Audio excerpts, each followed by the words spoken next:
Folks, hi folks, Puffin here with a video about Puffinisms. Uh, my particular phrases, some things that I've coined over the years, and I'll probably, even though I wrote some of these down to remember to say them, I'll probably remember a bunch more after I finish making this video. Or if you want to remind me of some in comments, please do, and thank you. Thank you for watching, thank you for noticing. Me Senpai, thank you for sharing these ideas. So the first one, I'm going to start with my very best phrase I've ever come up with, as far as I know, which is like a Zen koan. It's like a question, but it's not necessarily a question you can answer. It's a question that gives you the type of thinking that transforms who you are. And the question is this: what are the last 3 things you would make free? So this means in a process of making things free, say make free college, free healthcare, free housing, free food, free various things, what are the last 3 things you would make free?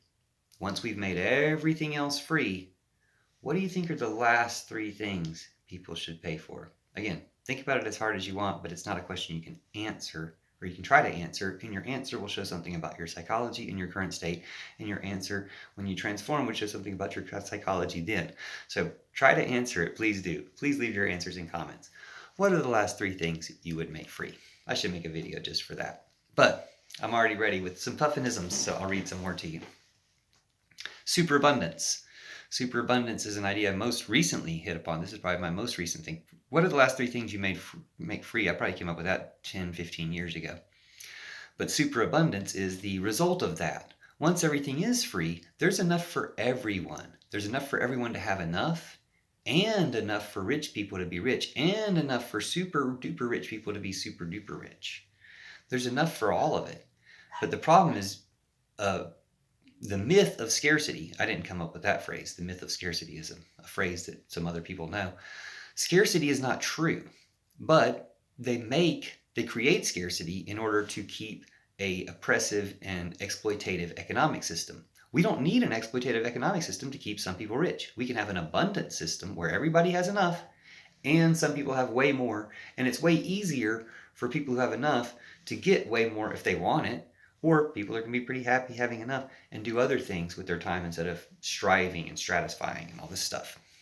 Anyway, so that's superabundance. Superabundance includes the idea that no one's going to take over the rich people's stuff. Even if there was a revolution, you're not taking over the rich people's stuff because it's all crypto or whatever. It's all digitized. It's, all you get is 1%, the mansions or something. It's better to have rich people alive and hopefully just break up the avarice within them, like the rose yoga pose. Break up the avarice within them so that they share their stuff and get their hoarded wealth flowing to do good in the world. So superabundance is that we can all have enough. Pillow revolution is an idea probably 10 years old, hashtag pillow revolution. They suppress it on Facebook, but I put it on there a lot. That we can do this from home. We can do this with strikes and hashtags and digital interactions, and we can create enough change through our intentions and our expressions and through free speech when we can get it, and especially if we can get these platforms to switch the crank back from supporting all this right-wing hate speech to left-wing love speech. Then pillow revolution, we can do this from bed. Also, there's a sexual component because sexual repression is the ultimate source of their power. And if we have a real sexual revolution that we win this time, that we don't retreat from, then we win. We overthrow fascism with that and with a radical religion of love, which brings us to the Church of Judas. I opened the Church of Judas. Jesus prophesied it and opened it 2,000 years ago, but he told Judas it would be a secret and that everyone would hate him for 2,000 years. And then all other churches would be replaced by the Church of Judas. And I was like, oh, great, that'll be great. I couldn't wait for anybody else to do it, but nobody else was doing it. So I did it January 2021. You can look up my video about opening the Church of Judas. So I coined that term or whatever, opened that term as well as Unicopia. But before I move on to Unicopia, Jesus is Antifa AF, or Jesus is Antifa heart symbol, a phrase I often end up reminding people. Jesus is Antifa. Jesus is as Antifa as it gets. And to be Antifa is to follow Jesus. The best path of doing it is nonviolence and the type of stuff that Jesus did, which is why that type of anti-fascist Antifa movement is so strong in the heart of it all. And there is, of course, mistaken people do end up forced into violence or mistaken, misled into violence. that is, can be anti-fascist and is therefore better than fascist violence because it's anti-fascist violence, but there's a better way. Jesus is Antifa, and Jesus has no enemies is another phrase I forgot to write down, but I did come up with. Love has no enemies. Love is too powerful for any enemy to stand against it. Again, something I got from the Gospel of Judas when I wrote the book of Judas. Unicopia is a fairy Oz tradition. It's the fairy tradition. It's over the rainbow. It's everyone's welcome, but it's only for love. All hate, if hate is barred. All greed. There's no money or no war in Oz. That's an Oz thing. That's not me. That's from L. Frank Baum, who prophesied it or saw the future in Oz, which Oz is the fairy predicted future for America, but also the world. But America is kind of like the end to it. America is the secret gate, the secret path, or the secret cyclone, or wardrobe, or whatever you want to call it, the yellow brick road, or the secret spoke of the path to get to Oz. Unicopia is another one of those. It's the unicorn path. It's the rainbow unicorn. Lady Gaga informed path, because Lady Gaga did bring unicorns up for me. I've worshipped Lady Gaga for 13 years as manifestation of the goddess Kuan Yin, goddess of compassion. Narpool is something I recently came up with. Stands for narcissist pool, or the hashtag not all narcissists, which is to say there's a good kind of narcissist and a bad type of narcissist. It's a me Mario, and the Mario narcissist meditation spell is focusing on a good type of narcissism versus, say, Bowser, who's a bad type of narcissism, who doesn't realize that his obsession with himself is making him treat other people like objects, and just obsess over wanting to be with Princess Peach when she doesn't want to be with him. He keeps trying to kidnap her.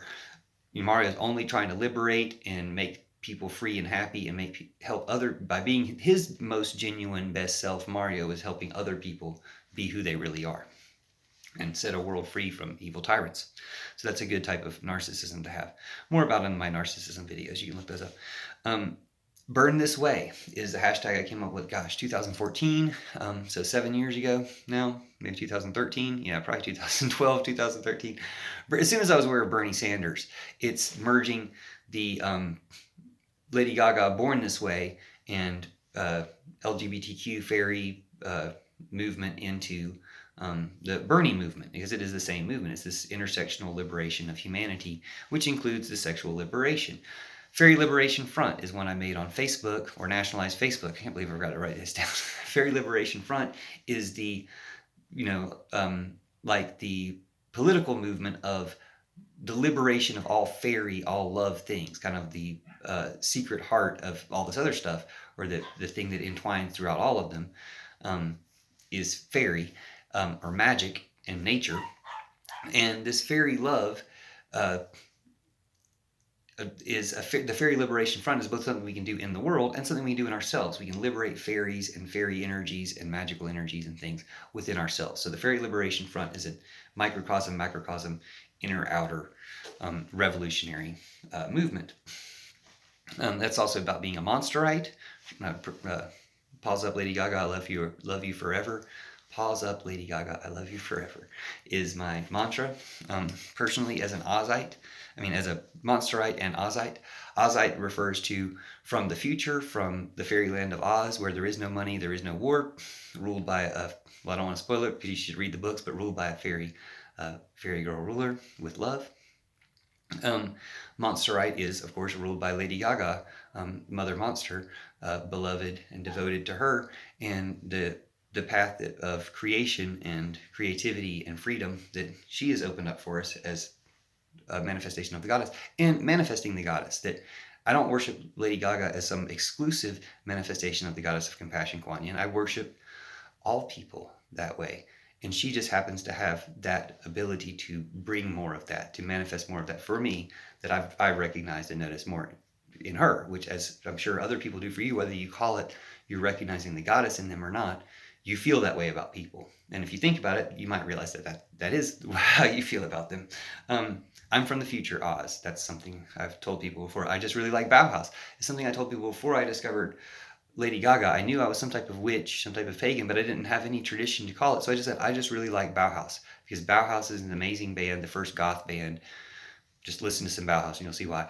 But they got me onto a spiritual path, got me into tarot cards, got me into Halloween, the spirit tradition of the dark, you can call it. Goth, but Bauhaus, you'll understand when you hear Bauhaus. I just really like Bauhaus, is what I used to say as my spiritual path. Now I'm Little Monster. And I've been a Deadhead, a Grateful Dead, definitely spiritual path. I can't think right now if I have a good catchphrase about the Grateful Dead, but love you, Jerry Garcia. Love you, Grateful Dead. The current Grateful Dead, the Dead and Company, really good.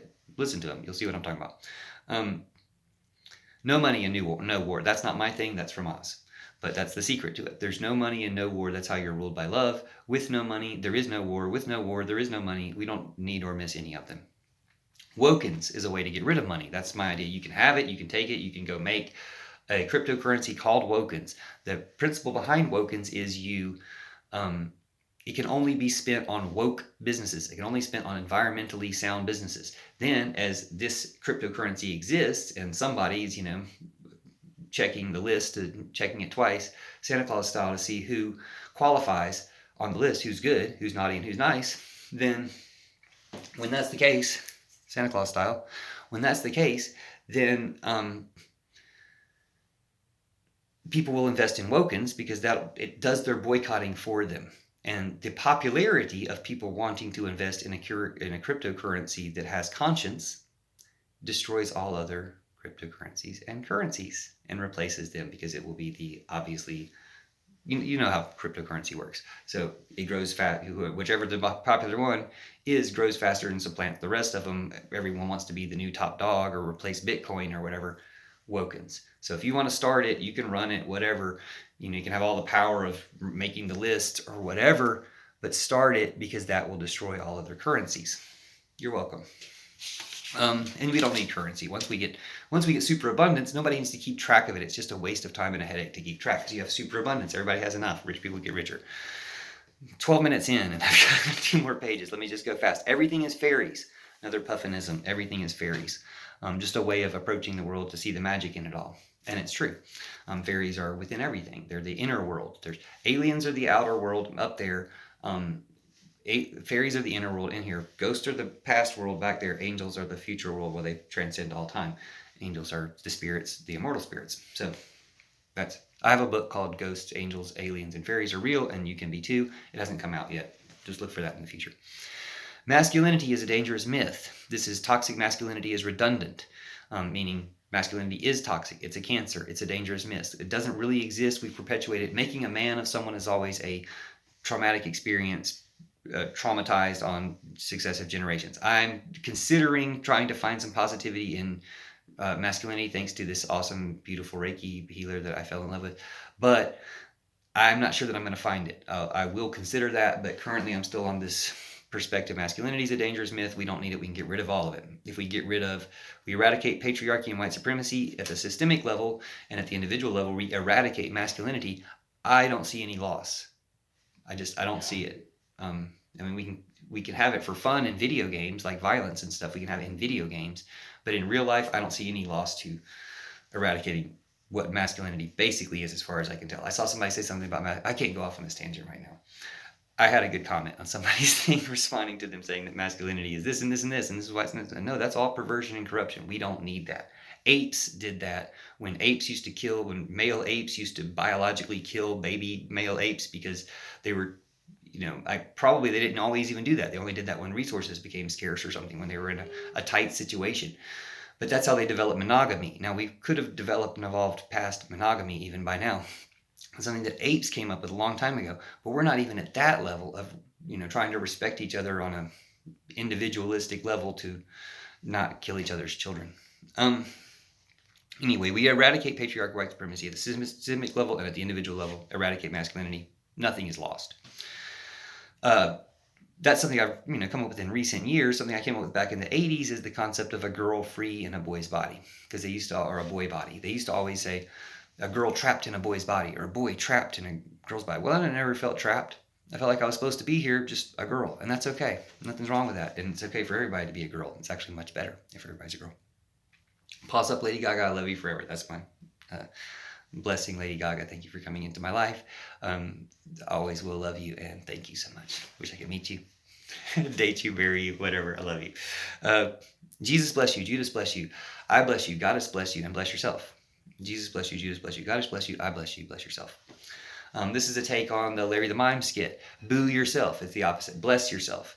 And again, narcissism. I'm a narcissist, but I'm a Buddhist narcissist. The me, I don't believe in an individual self. The me that I'm obsessed with is us. Back to that one later. Some political stuff. Bernie 2024, AOC 2028, shortened to AOC 2024. If Bernie doesn't want to run, AOC wins. They're the only ones who can stop them from being president, because it's their due, it's their right. Everybody supports them and respects them and loves them, and they represent where we, the people, want the direction of the country to go. Jesus prophesied democracy. That's something I've seen from the Gospel of Judas that I wrote about in the book of Judas. Jesus prophesies democracy. He says that these evil powers, these evil warlike governments will fall, and they will be replaced by a good government of people for the first time. Meaning, this is a lot of details I can't go into right now, but meaning evil powers have been running things. And when you think about it, what's the excuse for all these governments? No matter how good some of them have tried to or seem to be, having this evil bent to them, because evil powers have been running things through these governments, through these leaders. But we can finally get good leaders and finally get the people's choice. That's democracy. Jesus prophesied it. It's coming true now, but of course those evil powers are striking their hardest to stop it. 2.5 minutes left. I better finish this list. The Fox and Fairy lyrics. I didn't write all the Fox and lyrics myself. I was very inspired for the Fox and lyrics, but I can't start getting into them now. When you listen to Fox and Music, FLXZEN on Spotify, or about 10 songs on YouTube, you can hear the lyrics for yourself and quotes and things and comments. Quantum sex cults. Quantum sex cults mean they're like in quantum reality, there's no center of the universe. In a quantum sex cult, there's no center of the cult. There's no leader of the cult. You are the leader of your quantum sex cult, and every individual is the leader of their own quantum sex cult. And a quantum sex cult means a cult of people whose sexual tastes and desires, or a person whose sexual tastes and desires mesh comfortably with yours. And so you make a cult of sexuality based on your preferences, and they have a cult of sexuality based on their preferences, and everybody's quantum sex cults interrelate in this massive, dark universe-filled universe. Some of the best realities start off as jokes. One of my quotes from, 10, 15 years ago, which keeps proving to be true. Some people tell jokes, the jokes turn into some of the best realities. Some of the best realities start off as jokes. Magic is the frontier of science, stuff like that. Futuristic stuff. The goddess is nature, magic, love, sex, music, art, writing, construction, everything creative, everything against everything destructive.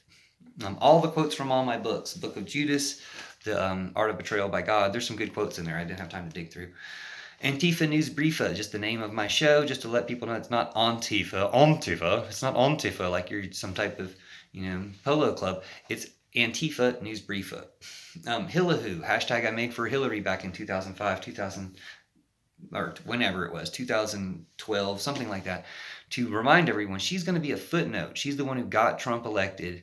It was because of her. Hillahoo, safer in jail regarding Trump, grab him by the posse regarding Trump is probably the pinnacle of my Trump hashtags. Obviously, grab him by the posse. If justice can't be done through the system, people are going to just take it into their own hands. Grab him by the posse is, of course, ironic. Hitler killed 17 million Russians. Stephen Miller, and people are trolling for Hitler, which is treason. Stephen Miller plagiarized Hitler's propaganda minister to write Trump's immigration policy. They're total Nazis. You can prove that really quickly, those things. Only AOC can beat AOC. Only one person can keep AOC from being president. AOC, one way that only you are holding. In the same way, we are holding ourselves back. There's something you can do that only you are holding you back. Maybe other people are holding you back in some